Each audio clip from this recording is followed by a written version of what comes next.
Hello everyone, welcome to a brand new edition of the Triple Trail, our weekly look at all things Hong Kong racing with the best form analysts in the business and Clint Hutchison and the other guys in the Hall of Fame. Such a gun jockey was in Raymond Shane Dye. Hutch, welcome to a big show. Yep, looking forward to the show, and the Year of the Snake started off just perfectly. What a week it was. Great day at Sha Tin as well. I think they had almost 80,000 people on course, and well, Shane, it's a big day on the calendar, and you've ridden on those occasions. It's always a spectacular day, and it was again this year. Always is. Well, that's what, Chinese was all about, Chinese New Year, of course, and turnover was big. The racing was great with My Wish winning, and a couple of pointers for the Derby later, I suppose, in the race. Yeah, it certainly was. We'll dissect that in a moment. HUTCHI'S Honkers, how did we perform? Yeah, we've had a good week. We had obviously a bad day a couple of weeks ago. This was the performance for the best bets actually in the month of January. So we were up there. We're slightly down on the month overall with our overall strategy, but with the overall strategy for the season, we're ticking over nicely with both that and best bets at around 9%. So long may that continue. Like we said, we had that strip out, or pretty much a strip out at one meeting, which was costly. Yep. But you just got to keep fighting, keep bouncing back. You have just bounced back, but no doubting that, form is temporary and class is permanent. Check out some highlights. Ching Ching Glory on the inside, winning Dragon a half to his outer from Ensued, but it's Ching Ching Glory. He's going to win the Centenary Vase.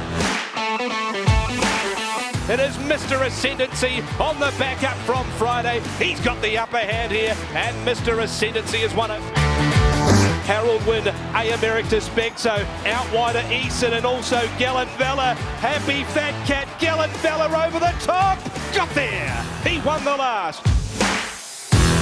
Fantastic performance there. So all of our normal features coming up in the show. The road to the Hong Kong Derby. We'll get idle votes from the Golden Boy as well. Future winners through HUTCHI'S eyes with his form files. And our star power guest is only 3 away from the top trainer slot in Mark Newnham. What a season he's had. Great season. It's very compressed. We'll touch on the Trainers' Championship a little later in the show, but great to have Mark on, and what a season he's enjoying. Okay, let's burst out of the gates with finding some winners on Sunday at Sha Tin.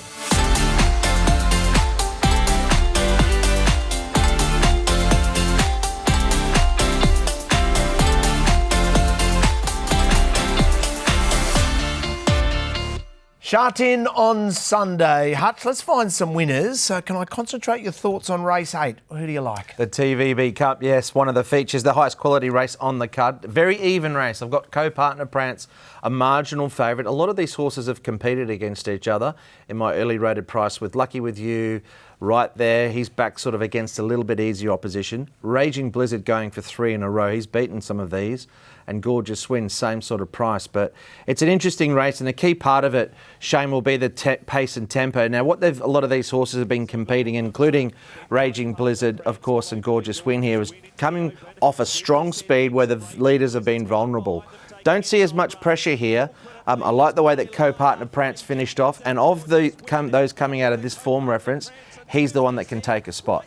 Yeah, well, Raising Blizzard will get back a bit. I think the pace, of course, will be Harmony and Blessed with Magic Control going forward. Here's Glorious Win. This was a good ride, got back, fast tempo and hit the line well. He's starting to get up in the ratings now, but all you can do is win, and he's very consistent. He's not going to be far away, and he actually doesn't have to get as far back from gate 2 probably tomorrow. Yeah, he's got some tactical versatility. That's a big plus for Gorgeous Win. And, of course, got Vincent Ho riding him with Zach teaming back up with Co-Partner Prance, who he's ridden on 9 occasions and won 7 on. I think Zach's pulled the potential of the right rein here with Co-Partner Prance. I like that run from that first replay that we showed. I think that's the key form reference. And like I said, there's a different setup to this race completely. As Shane said, Magic Control, Harmony and Blessed, they might control the tempo, but they're not going to go anywhere near as hard as they've been going in these other races. And I think that you'll see a steady build. It'll probably suit those a little bit closer. And I think that really plays into the favour of a horse like Co-Partner Prance, and perhaps Shane, Lucky With You, who's coming back from, running into Kaiying Rising, who ran a track record. And I know he was beaten a long way, but the race rated off the charts. And he's a pretty talented horse on his day as well. Well, he's had 5 runs this season and he's run into Karying Rising every start. And a couple of those runs were all right. Now, from gate 1, he's going to race closer also, that horse.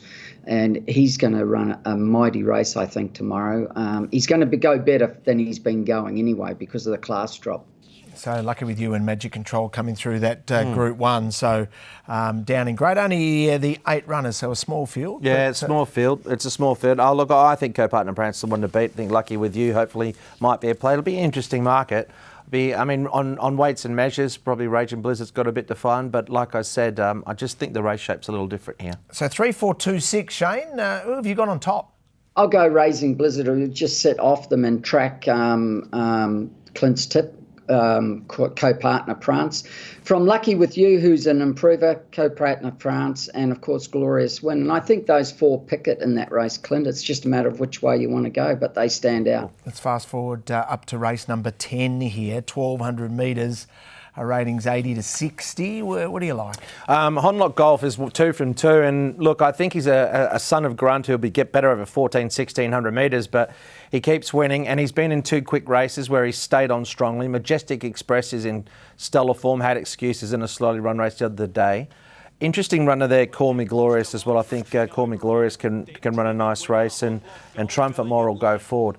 But Shane, this is Honlock Golf. Of course, Harry Bentley's had a good association on for both wins. He's ridden the horse well, and there's no doubt, dropping, I think about 5 kilos in weight, he's got to be a good chance again. Notwithstanding, he'll be better over further. And he's had a trial since here too. It wasn't great, but he doesn't seem to trial great on the dirt, so I wouldn't worry too much about that. He's been impressive as 2 wins. 12 runners suits instead of 14 because we know he's going to get back. What's he got? Gate 6. He might be midfield, but I've got him on top. I think he can win again, Clint. Yeah, it's an interesting race because there's a few here could certainly figure, not on ratings, a great deal between them. I think with the weight drop, he's certainly the horse to beat. What did you make of Triumphant More? I mean, it was a nice ride from Zach. I thought he was positive in a slowly run race. He got away with some cheap sectionals. That's not to say that he won't ride in the same way here, and another horse with a little bit of upside too. He's definitely got a chance. There's not a lot of pace in this race. There's nothing that really goes, and he could come across and dictate, and then it's a matter of him holding on. Of course, last start he had 135 pounds in Class 4. He drops to the 123. This one's Call Me Glorious in the pink. Call Me Gorgeous. He ran all right. It was a good run. It was a good run, this. Like, he went better than his first up run, but his first up run wasn't bad either. He battled on. Call Me Gorgeous. He's not the worst in the race, Clint. No, he's got a good chance. That was a very good performance because, as we highlighted, actually with the Boombox who won the race, it wasn't really set up for the run-on horses. So, and that was only his second Hong Kong start. So he's put up a pretty good figure in that race. Not sure where Matt Chadwick ends up, but he ran okay first up. He's improved second up. Yeah. He might be ready now third up. So, whilst Honlock Golf is the one to beat, it's a competitive little race. I think going forward, Honlock Golf 14, 16, he's going to win more races. He's a nice horse, and he can win here. But it's a little bit more of a test, probably as well from the point that Shane made. I don't see much pressure here, and he's come out of 2 really fast races, which have suited him. This time they're not going to go quite as quick. And we'll find out from Mark Newnham about Alfonso as well. Your top 4, Shane? I've got Honlock Golf from Triumphant More and Rising from Ashes, who's found a new lease of life and is racing well. And, of course, Call Me Glorious was a good run last up. Probably wants 1,400, but the way he's improved from first to second run, it wouldn't be a surprise if he did something. Okay, so 4, 6, 2 and 5. Let's zip back to a 1,400 metre race, race number 7. Who do you have on top? Well, a horse that we were with strongly last start and didn't have the brakes, of course, and he was at our Sid File and Light Years Charm, clear excuses. Sugar Ball's racing well. Jeannot Pride, pardon me, of course, a last start winner, but up in class. And Storm Rider's actually racing well. A couple of the key chances here aren't drawn that well. That could be a little issue, including Light Years Charm, of course. And as we know, Zach just couldn't get out this day. J-Mac held his ground, and Light Years Charm. I think the interesting thing with him, let's look back at his run prior. Packing Angel, Bundle Award, New Future Folks, Patch of Cosmo, all came out of that race to win. He was the best closer in that race, unbelievably good sectionals. They rode him more positively here. He didn't get the breaks, but should have won. The market was all over him. He started at $1.70. So he's ready. It's the right sort of race for him. and he's drawn a bit awkwardly. So, Shane, Zach's going to need to get it right. I'm trusting he will get it right. I think with even luck, he'll be hard to beat. There's no pace in this race, Clint. There's really no true leader. So on his last run, he was running third the fence. Does he push him out and go forward? He might. That's up to him. Or does he go back a bit? I don't know. But I've got him on top, Clint, Lightyear's Charm. He's looked good in his runs. And this isn't a very strong Class 3. I've got Beauty Crescent second, who I think might push forward a bit. He's been very consistent, and he's been running in stronger Class 3 races than this. I know he's got the 134 pounds. And then I've got Arias Nova, who had no luck the other day, was just in behind them and never really got a crack at them. But I don't think this is a strong Class 3, and if he gets the right run, he should be winning Lightyear's Charm. But he's going to be short. Yeah, he's going to be short, and I'll have him pretty short. But it's very even with about 6 others. I think a lot will depend on the run that they get, as Shane said. He's mentioned a few there, including Storm Rider, Beauty Crescent. The issue for them, well, Beauty Crescent, barrier 11, like you said, he might work forward. And outside of that, well, it's much the same for Storm Rider. He also has pace, but Lyle HUTCHI'S drawn outside of Beauty Crescent. Will he follow him across? Quite possibly. Yeah, it's an interesting setup. I think if you get the map right in this race, you'll go a long way to probably getting the Quinella, like we said. Lightly's Charm's a one to beat, but it's open, I think, outside of that. That race, quintessential Hong Kong racing, isn't it? About 6 across the track. Yep. So close. So once again, it comes down to gun rides, and Shane will be giving votes out for the Idol a little later on in the program. Fast forward to race number 11. Let's finish in style. What do you like? Well, hopefully we can finish in style. I think this is well, the horse that we've been with, as the market has, in Master of My Universe. It's, I think, predominantly a two horses. I may bring them in a little bit more from my early rated price, and him and Sky Trust, who's the Sky Trust, that the big advantage he'll have over Master of My Universe is the barrier. Storming Dragon is, of course, racing well, and then Solid Impact, Some Hope. I like this win for Master of My Universe. He carried weight. He had to sort of put him into the race at a certain time, and I thought he rallied strongly there, Shane. So the margin wasn't big, but I thought there was a fair bit of merit to the performance. Your take?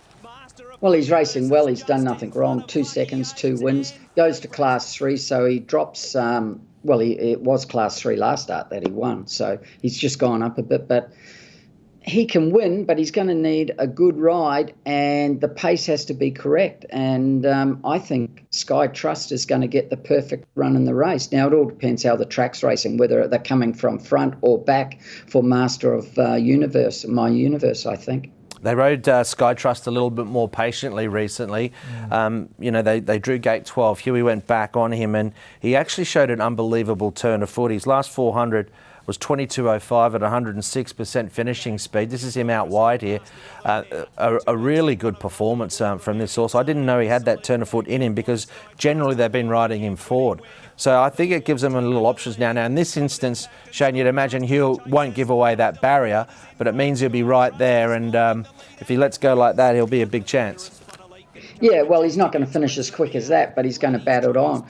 Here's Storming Dragon. He's racing well, goes to 1,400, and of course last season he placed over 1,400, so that's not a worry for him. Yep, he's racing well. Oh, look, he is racing well. It was an on-pace day this day. Up and in was a good spot to be. It was a better run than it looks. They went quick and slow and then sprinted home. J-Max had a pretty sedate tempo there on Lady's Choice. I think he'll be backable in the market, Storming Dragon, more than the others, and there's not the void between him necessarily and a couple of the others. So he could run a bit of a race for Jamie Richards, who's had a couple of winners at the last couple of meetings too. 3, 2, 4 and 8 for you, Hutch. Yep. RS, what have you got? I'll go Sky Trust from the gate, from the favourite, which will be Master of My Universe, and Storming Dragon. And Solid Impact ran well the other day, got back and run on. But it's an interesting race, and I think that race there is about the track bias and where they're winning from. What about old mate Keefe? He's just a shadow of his former self. You've got him at $126 rated. At one stage, leading into the Derby, he looked like one of the main hopes in his year. Of course, he's now a 6-year-old, but he's lost a leg since then. It's, He's going down the grades, isn't he? Certainly with an anchor at the moment, old mate Keefe. That's our look at some of the key races to bet into. Let's catch up with our star power guest, Mark Newnham.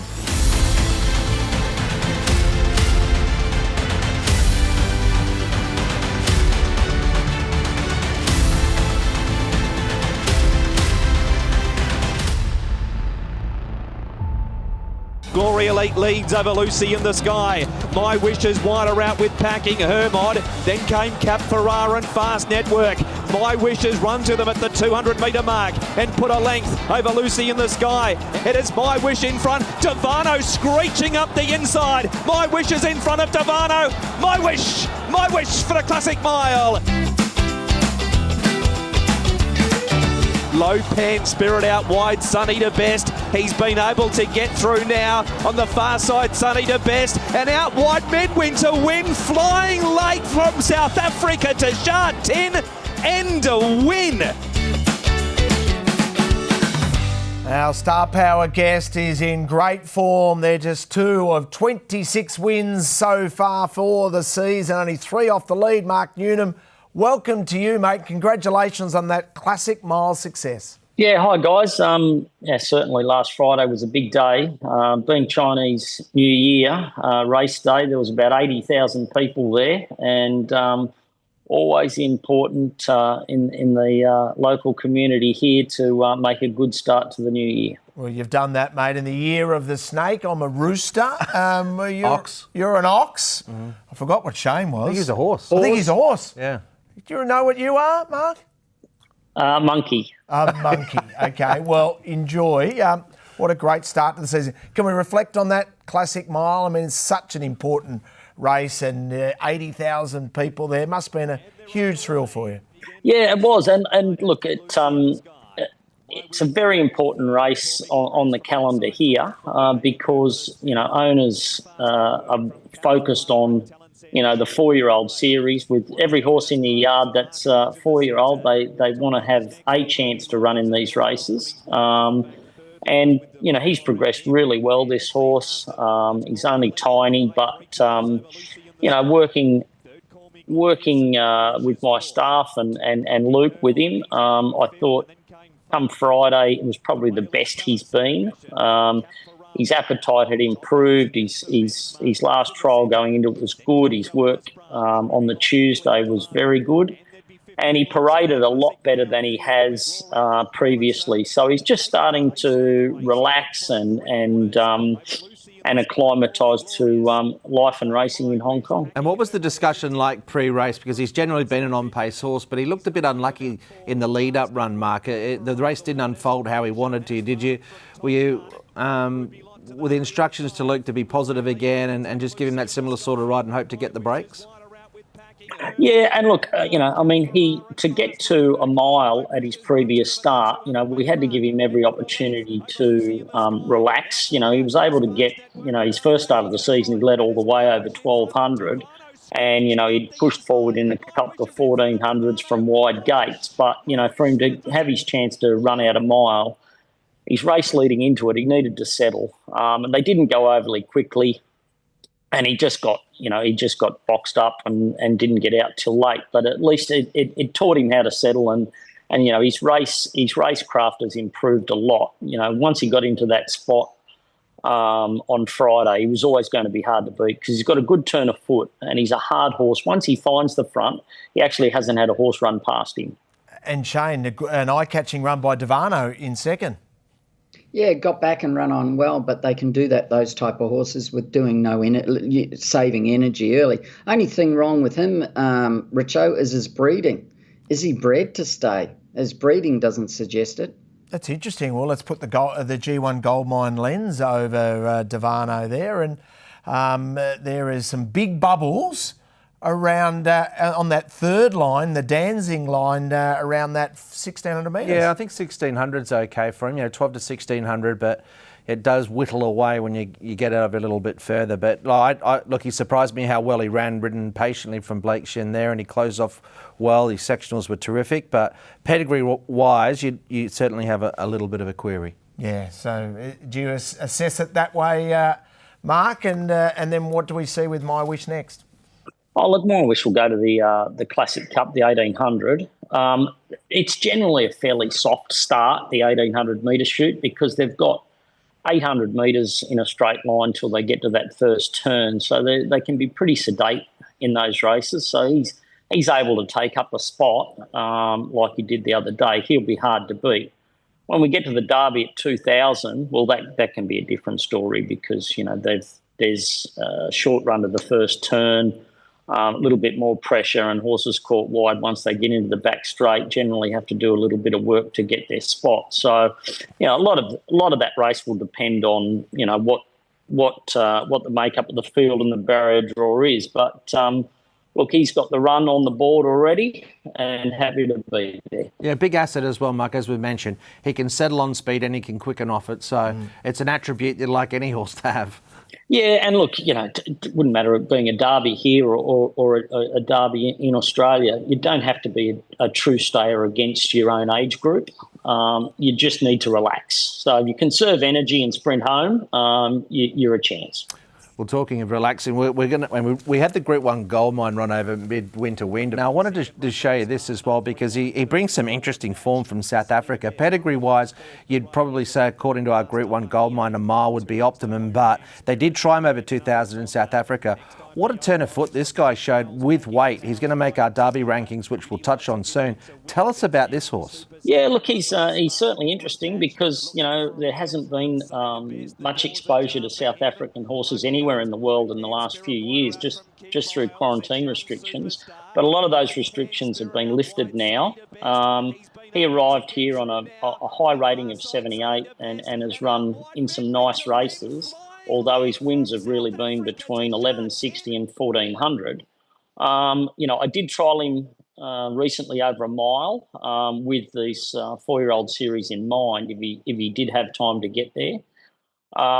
And it was important that Luke got him to switch off early in that race and just used his turn of foot late. And look, it worked out better than expected. I thought he might run home and run a nice, second, third or fourth. But, once he got into the clear, I think he ran the best 400 of the day. So he's certainly a talented horse. Whether these other races come up a bit soon for him is hard to tell. But he's not lacking on ability. Yeah, 21.72 he ran. Wow, I mean, you've got to be an elite horse to sort of reel off those sort of sectionals. And the fact that he did it with weight as well. I know that the opposition might not have been super strong, but, to win like that first up over 1,200, and that's weaving awesome. in and out of horses. Incredible. And getting over the heels of some and still running. What, 21.72? 21.72, best of the day. Oh, that's low flying. Hey, Mark, stay with us. We're going to get that road to the Hong Kong Derby.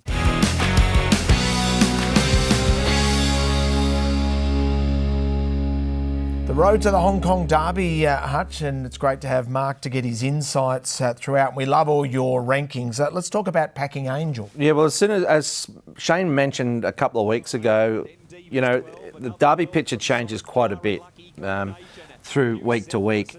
Packing Angel's obviously put his hand up as well, much like potentially Midwinter Wind and others, but this horse is building a winning profile.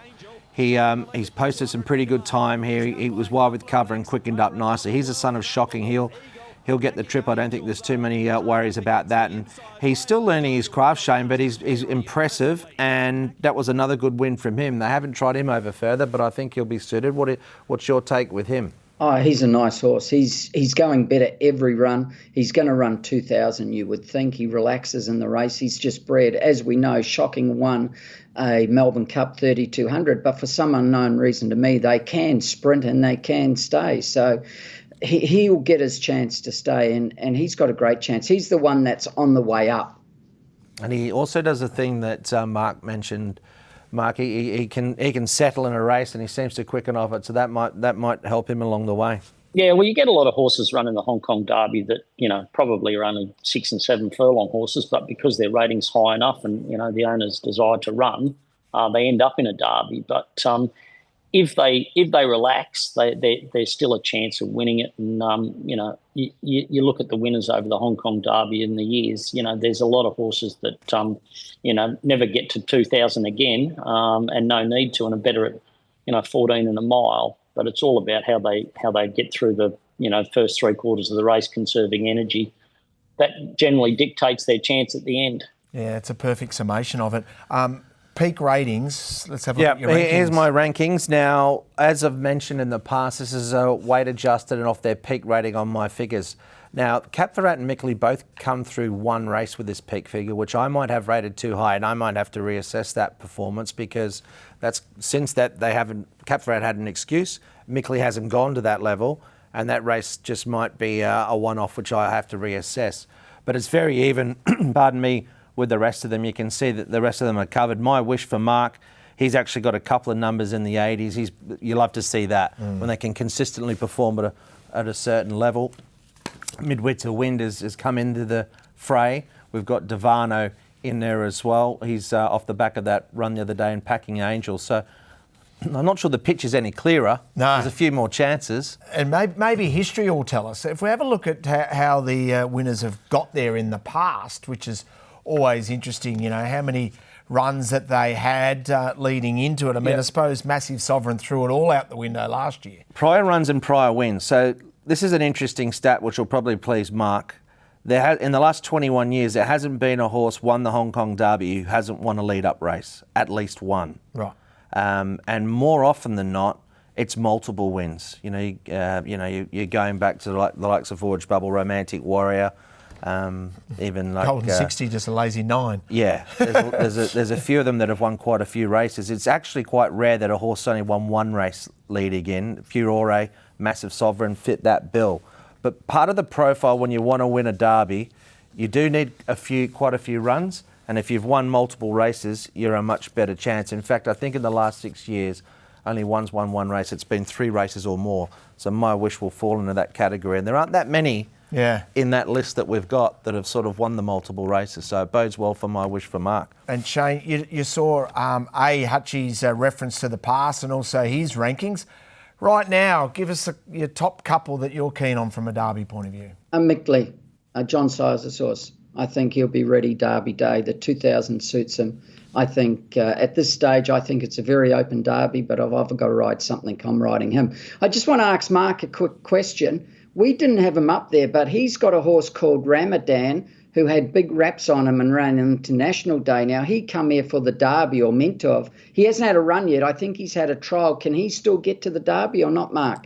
He trialled this morning, actually, about half an hour ago from doing this show. But, And, look, he trialled quite well, but he's taking quite a while to acclimatise, more so to the firm ground here. He arrived with, French soft track form and, the difference in just the concussion here on the firm ground to what they've been used to their whole life and what they've been brought up on. It's a big difference. So, look, I'm not in a hurry with him, and I haven't had any pressure from you long to have him ready in time. Look, it'll be, if he's ready, he's ready, and he'll be ready to run well. And if he's not ready, well, it'll be later in the season. 2 things, Mark. I wanted to ask you about Midwinter Win. What's your program with him now? Because, it's sort of a little bit late. You've gone 1,200. I wouldn't imagine you'd probably go to a Classic Cup. Do you pick off a mile race now and then look towards the Derby with him? Yeah, on the 16th there's a Class 2 mile, so that gives him just over 2 weeks since his first up run, which is ideal, and he can go to the mile there. Then it's another 2 weeks to the Classic Cup if I choose to go there, or there's a different path again if he takes a little bit longer to get through that mile race before he gets up there, but. Look, his rating's gone up to 86 now, so, it's a nice progression to the 16th over a mile. Yeah, I think you might have the best roughie in the race as well, Talent's Ambition. I didn't mind his run the other day. He's got good figures on the dirt, but I don't think he's just a dirt horse. What's your take with him? We know pretty sure he'll get the trip, so tell us a bit about his chances and how you think he's tracking.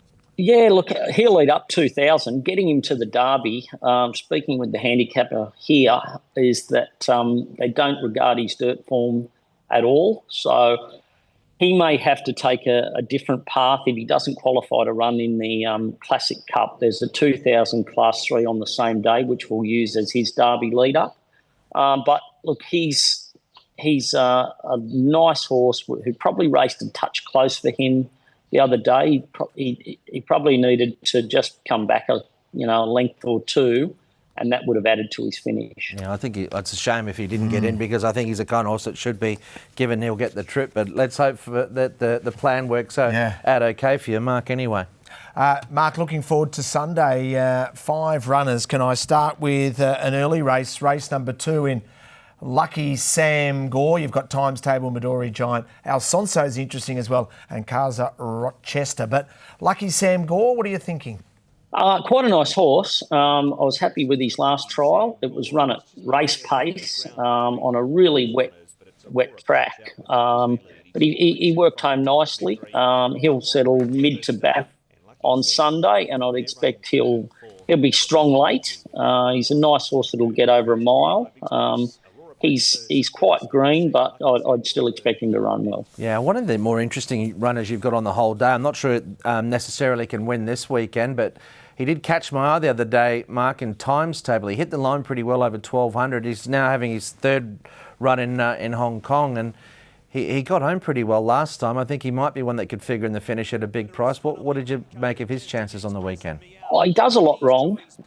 He has taken he's quite a hot horse, and he's taken a while to just settle in. I think he's probably more a Class 4 horse, so he's only probably a couple of runs away from dropping. But he did run a good last 400, albeit he did no work early in the race. But he's drawn on Sunday in Gate 1, so he'll get a similar run, and he might be able to settle a touch closer. I'm just not sure he's quite good enough in Class 3.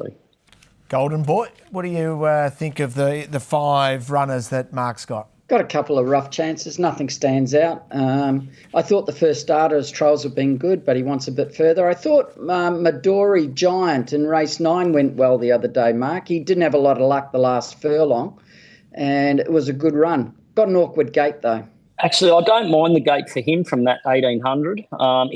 He's well named. He's the biggest horse. He's probably the biggest horse in Hong Kong, and he needs to get a bit of room and momentum. I thought he'd run pretty well the other day. He just never got to build into the race, and wherever he finds his position, if he's got momentum from the 500, I thought he'd run very well. And Alfonso raced in Victoria. I didn't mind his sort of form. I thought he looked a nice purchase for you, Mark, and he ran okay first up. You've sort of given him a bit of a let up and a trial the other day. He was a little keen in the trial, but how's he tracking? Yeah, look, he got here in pretty good order, but after his first run, he just went off the boil a bit and his coat changed, and he was just having trouble acclimatising. So I sent him over to the stable in Chung Fa, and we've been able to get a bit more work into him there and just use the different training options they have there, and it seems to be working. He's not at his best yet, but he's certainly on the way. He's probably a race or 2 away from peaking. Oh, that's great. Hey, before you go, Mark, and thanks once again for your time, but it'd be great to have a little, just acknowledge the combination of you and young Lukey Ferraris. We highlighted his stats last week. He's joined up, or teamed up with you a lot this season for a good amount of success. He's been a big part of the team. Yeah, absolutely. Look, we work really well together, and it's sort of the system I like to operate in. In Australia, I had a fairly small pool of jockeys I used, and similar here. But Luke is very talented. He's made a fair commitment to the stable, and we've made one to him. And he rides a lot of work and gallops, and he's coming to the trials in China with me on Monday, which is a big help. So look, he's riding those horses from an early stage, and he gets to know them. And look, the results are showing in the effort put in. And how competitive this training premiership is. So you're in the top 6, but you're only 3 off the lead, Mark. Yeah, look, I think that'll change a lot in the next 3 or 4 months, but it's a nice position to be in. Okay, yeah, so 26 wins, 21 seconds, 24 thirds, so outstanding season. Yeah, don't write yourself off, Mark. You got to be in it to win it. Yeah, look, absolutely. It's I probably don't have quite a big enough spread of horses, and as crazy as it might seem, I don't have enough in Class 5 even, because when you do the entries here on a Monday for Sunday's races, you need to be able to put a tick in every box, and at the moment, I probably haven't got that spread of horses, but look, that changes as the season goes on. We've still got quite a few nice horses that either haven't run yet or have only had a race or two. So, look, it'll be strong the last part of the season. Hopefully it puts us somewhere in the running. Mark, a good Class 5 horse is better than an average Class 1 horse. Yeah, no, well, everyone counts. The Class 5 win at the end of the year, it counts on your tally as much as a Class 1. So, I'm open to the odd Class 5 transfer. Okay, I like the sound of that. As always, so good to catch up with you, mate. You're doing amazing things. We're barracking for you. Thanks for your time today. No, anytime. Thank you. Good on you, Mark Newnham, one of the good guys of racing, and also outstanding trainer. Oh, what a second season. I mean, as we've pointed out many times, he had a great first season with the stock he had, Shane, but he's, he's really put his name up again this season with, these performances. You need a good horse too. You need a My Wish or something like that can win you a feature and you can attract even better clients in. It's a common theme in racing throughout the world. Yeah, he had two horses that I had. They were by Prero, his first season, I think, or second season Prero, about 6 years ago. And it was the first season he had started training in Australia. He'd only been training 3 months or 2 months, and he had 14 horses, so I gave him 2 yearlings. Right. He does a fantastic job. He's going to be a success in Hong Kong for a long period of time. Let's find some future winners with this man, Hutchbuster, next.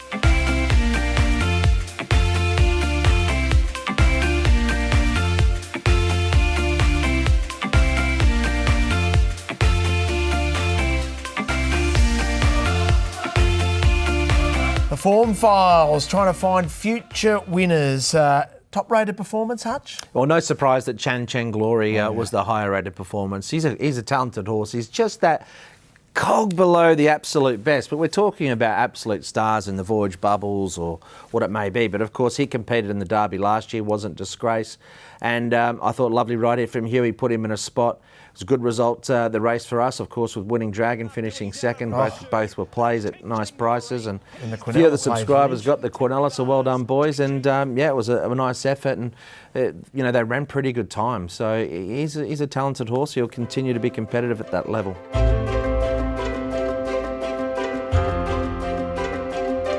Who jumps into the Sweet in Defeat file? I thought that Club Ace was pretty good. It was the race overall time wasn't anything spectacular, but he was pressured for the majority of the way, and I thought he had a fair bit of merit. Silvery Breeze was just an excuse run. I felt that didn't quite get the the race tempo to suit, and obviously Quantum Patch was unlucky on Wednesday. But here's a look at Silvery Breeze, and he's another one of these horses that could probably go up. Well done. Well, the race just was a very steady tempo. So I think in terms of just the way the race was run, it was nearly impossible the way that they went on speed for anything to make up too much ground. But Silver Breeze, he's ready to win one, Shane. He was back and wide. He closed off strongly again. But probably needs a barrier or just a little bit more luck in running in terms of pace. Well, he's in on Sunday, of course, and he's got gate 2 over 1,800, but it's a strong race. He ran well. He's going to win races. All of his runs this season have been good. It was impossible, as you said, Clint, to make ground up. Ben Thompson just gave his horse a beautiful ride in front. Yeah, nice performance from a horse there, New Future Folks, who hasn't been straightforward this season, and that ownership group have been very loyal to Ben. He's had a lot of success with them as well. You can understand why they want to put him on. So well done to young Ben. He doesn't get too many with chances, and maybe that's the start of a few more to come. All right, idle time. Shane's look at the rides from our star jockeys.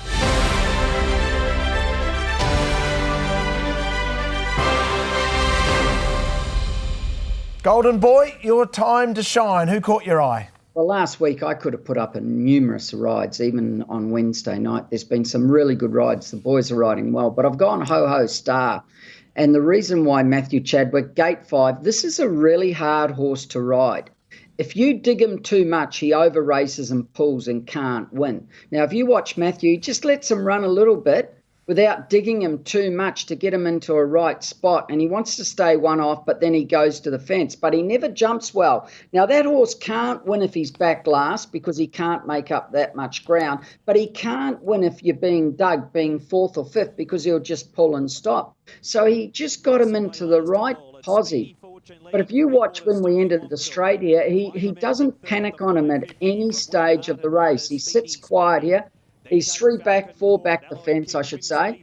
And he could have tried to push out, but he didn't. And he elected to come in. And you'll see here how he never puts himself in a position to get into trouble until he really thinks there's half a run there. So he comes up on the inside. He's looking to come out. He's waiting. He's not on the horse's heels. And now he goes, right, there's half a run. He pushes out and he goes, let's go. And he just gets there by a head. And to win on that horse, who's a non-winner, Clint, was a very, very good ride. Yeah, I love that, Shane. I thought that was superb. That was a very good ride. I'm interested to know if Shane's got any negatives, because I've seen a few slaughters myself. Okay, well, that's interesting. I don't know if he's got any negatives, but I want to see if he's got any minuses on his. Do you have any at all, Shane? Well, because you've been a bit soft lately, let's be honest. Huey on Wednesday night. That was the one that stood out. Yeah, there was that one. Not. The other one was, he's a friend of the show. We love him, Vincent Ho, but Cap Ferrat, gate 3, he ended up 3 wide without cover. Oh, yeah. That was wide the whole way. That was some effort to do that from that position. There's been a few. Okay. So, we've just got to keep Shane on his toes here. Well, we wait, because, Shane, here's your votes, and then we'll look at the tally and see if there are any negatives, which no doubt there would be, because you're a man of your word. Luke rode sensational for the 2 days, and he's winning on horses that are like 20, 30 to 1. And whether they're back or forward, he's given them good rides. Now, I never give 4, but he deserves 4 for the way he's going with the rides he gets. Huey rode 5 winners.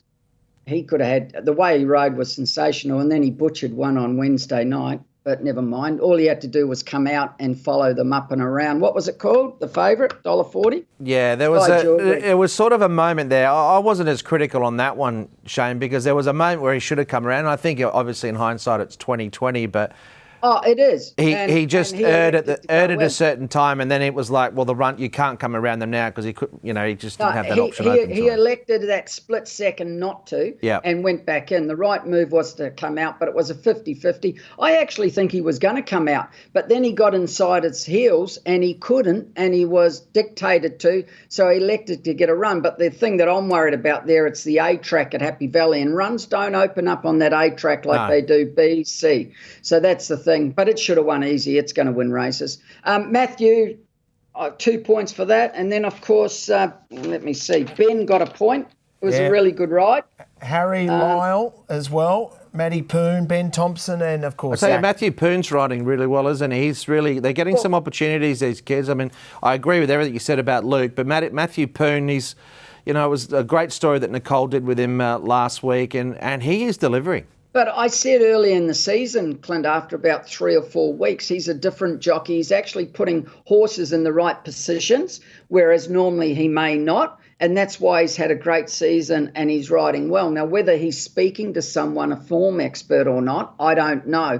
But this season, he's riding horses how they should be. Yeah, and I think Heyday was a good example of that as well during the week. That was a really good ride. Just coming back a pair, horse that they've been contesting the lead. I noted no negatives. But listen, we are going to monitor this going To be fair, Huey was outstanding with 5 winners. He could have got 4, but Shane just kept him at 3. Maybe he took one off. Without actually... 4 back to 3, Right. I think that's what he did. That's the way I'm seeing it. With Huey, you got to take the good with the bad. You know how he rides. He's going to save down, be back, and occasionally you're going to get one unlucky. So that's the way he rides. So you just got to take the good with the bad. Pop that in your pipe and smoke it, big boy. That's what he's saying. Zach Tracker, we love following how our champ jockey is going. Okay, so if we have a look here, you can see that this year he's ridden 80 winners till the end of January. Now, when he broke the record, he was on 83. Yeah. Last year, he was only on 61.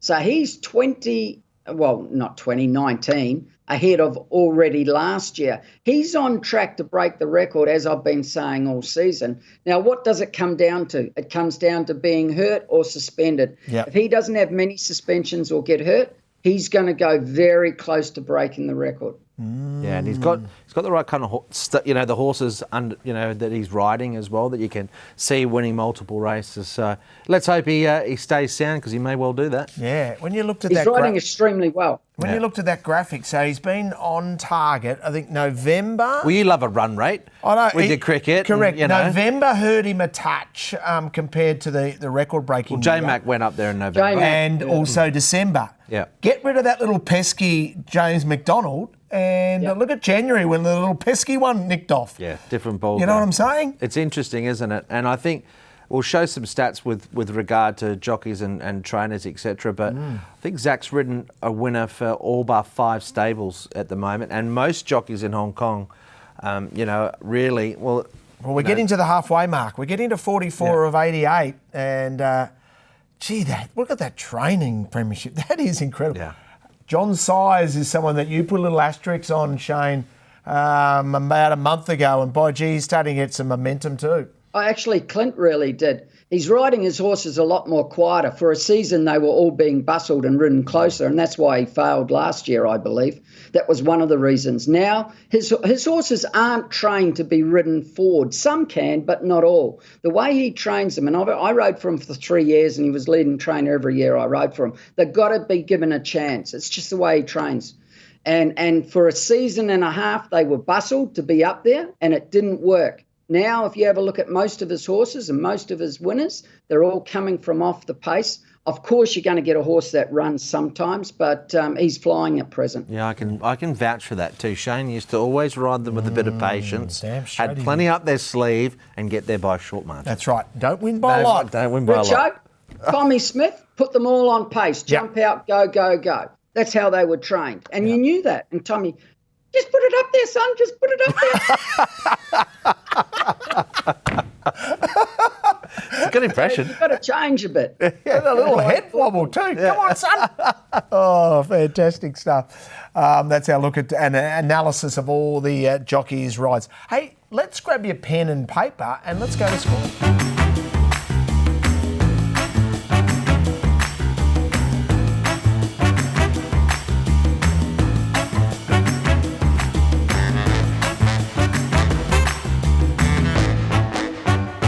Youth Power is the leader. He's 2 lengths in front over a line of horses. Pakistan Friend, Casa Legend, not a few, Red Maverick, but they're all chasing Youth Power. He's home.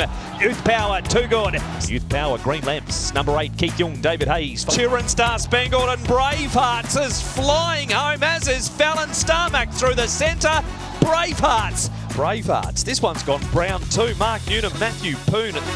Going green, green lamp, going brown. What does it all mean for you at home who's new to Hong Kong racing? Well, we've got the 2 geniuses to explain it all. What does it all mean? Well, what it means is when we're referencing Hong Kong races on the tote, that when the brown odds have dropped by 50% or more. So you hear them often talk about it when you have the coverage, and green is a reduction in price by 20% or more. So it's something just to keep an eye on, and you'll hear whether it be Tom Wood, Mark McNamara, maybe Jenny or Nick mention that the odds are going brown, or Paul Lally for that matter. Any one of them might say this, and it's there's the exact definition of what it is. So changes 8 minutes prior to the start of a race, suddenly you're measuring. So you'll hear, Shane, all of a sudden there will be a mention, oh, hang on, this has gone brown. So is there some trainers in particular or some jockeys in particular you want to follow if a horse goes brown or green? Oh, we'll have a look at the records. Now, at the top of here, we've got Cody Moe. He's only had one, but obviously it worked out pretty well. But, yeah, I mean, Pierrong is a stable that I think, they're winning at 17% with a massive strike rate as well. Even Francis Lloyd's had 12. And 12 winners, that is, from 69. It's striking at 17%. So these are the stables here that you want to follow, I think, with the profit on turnover. Yeah, is generally a pretty good guide. But it's a good guide in Hong Kong in general, isn't it, Shane? When you see the money coming for these horses, it's often the bigger teams. They're putting, they're betting late in the markets, and it's generally sometimes it's correction, but sometimes it's just the smart money. It's computer teams, Richo, and what happens is sometimes you don't even know that they've turned green or brown until after they jump, because all the computer teams kind of have the same model. So it's printing out the same stuff for them. And they don't start betting more or less until they're going into the gates. So that might even be one horse go and the button gets clicked and it goes in, so it transforms the price. And often it's in the last 3 or 4 minutes. Yeah. And you know, keep an eye on it in the market. If you like to, wager late, just keep an eye on that tote. And if you see the green lamp or the brown lamp late in betting last 3 or 4 minutes, you might want to jump on top. Things change a lot on a Sunday. Very good guide, Richo. It's a really good guide. It's what the computer teams are backing. Yeah, absolutely. Hopefully our audience at home understands that now. Hey, let's have a look at global racing.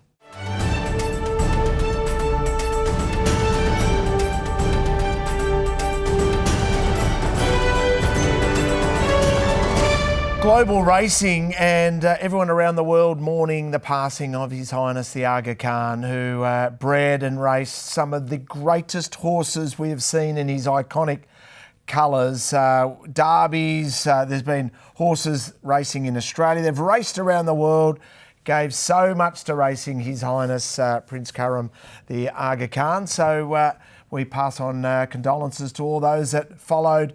Reportedly a great man, obviously a spiritual leader, but everyone's saying what a beautiful human being he was. Loved in racing, and didn't he have some good horses? And those colours, there's been a few. We saw a couple race in Hong Kong as well, a little bit of success there as well. In fact, it gets a bit grainy, this vision, but Gerald Marseille aboard Derek Harner as well. So, he wasn't frightened to take one out there. And, this is one of Gerald's, I think he's into double digits, Gerald, actually, with his international races wins, but a memorable victory there. And Gerald rode a lot for the Aga, of course. Johnny Murta was another one, so well Christoph connected. Suleiman. Yeah, Christoph, he was very, very well associated with them, but sad loss. Yeah, certainly is.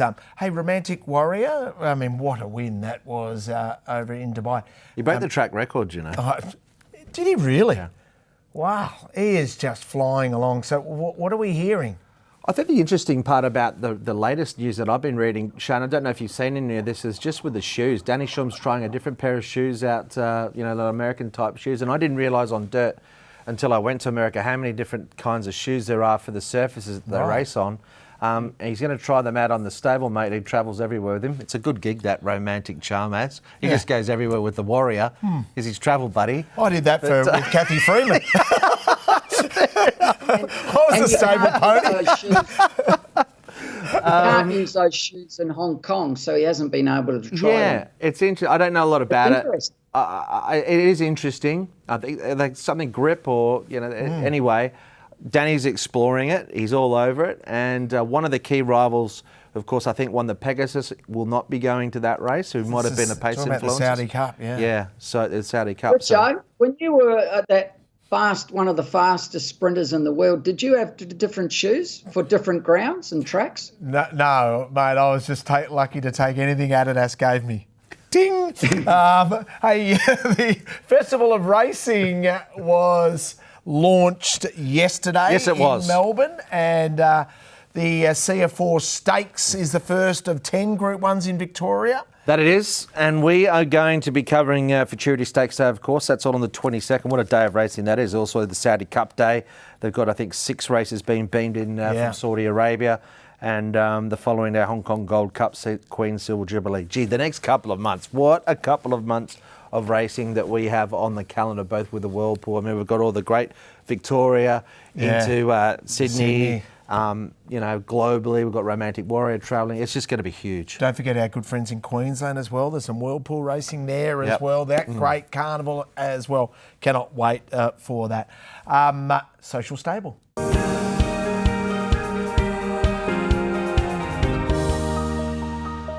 Triple Trio fans, big news. Our tour is back on for 2025. Unbelievable success in 2024. 45 people. We're extended up to 45, but we're stopping there at 45. Trust me, you will have the time of your life. And scan that QR code. Register your interest there. We are making sure that it's bigger and better than ever. Last year was awesome. We had an amazing group that came along with us. So we're going to do it all again in 2025. Make sure you join along. Best bets. Hutchie, lead us away with best bets. Good card. I think, there's a few horses here that might be quite short. Light Years Charm will be one of them, but I think we can get some value in the Quinella in that race. Of course, we've got Storm Rider.